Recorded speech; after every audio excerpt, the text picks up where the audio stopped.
ಬಸ್ಸಿಗೆ ಹೊಂಟೆ ಈಗ ಜೈಲಿನ ಮಧ್ಯೆ ತರಕಾರಿ ಸಾಂಬಾರ್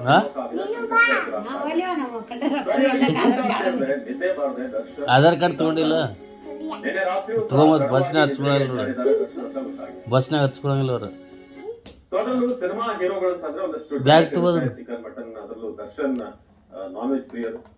ಹಾಗೇನೆ ಡ್ರೈ ಫ್ರೂಟ್ಸ್ ಇದೆಲ್ಲವೂ ನೀವೊಬ್ಬ ಆಮೇಲೆ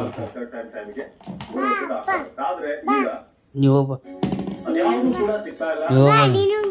ಮುದ್ದೆ ಊಟ ಇರ್ತದೆ ಬೆಳಗ್ಗೆ 6 ಕಾಫಿ ಟೀ ಅಂದ್ರೆ ಕೊನೆಯದಾಗಿ ಯಾರು ಕಸ್ಟಡಿ ಇದ್ರಲ್ಲ ಕೊನೆಯದಾಗಿ ಜೈಲ್ ಸೇರ್ತದ್ದು ಅವರೆಲ್ಲರೂ ಕೂಡ ಒಂದೇ. ಹೌದು ಅವಿನಾಶ್, ಏನು ಕಳೆದ 2 ದಿನಗಳಿಂದ ಕಾಟ್ಯಾರ ಜೈಲುವಾಸ ಅನುಭವಿಸಿರೋದು ಅಂತ ಹೇಳುದು ಅಂದ್ರೆ ಸರಿಯಾಗಿ ಜೈಲೂಟ ಹೊಕ್ಕದ ಕಾರಣಕ್ಕೋಸ್ಕರ ಅಂದ್ರೆ ಅಲ್ಲಿ ನೀಡುವಂತ ಅನ್ನ ಇನ್ನೊಂದ್ ಕಡೆ ಮೌನ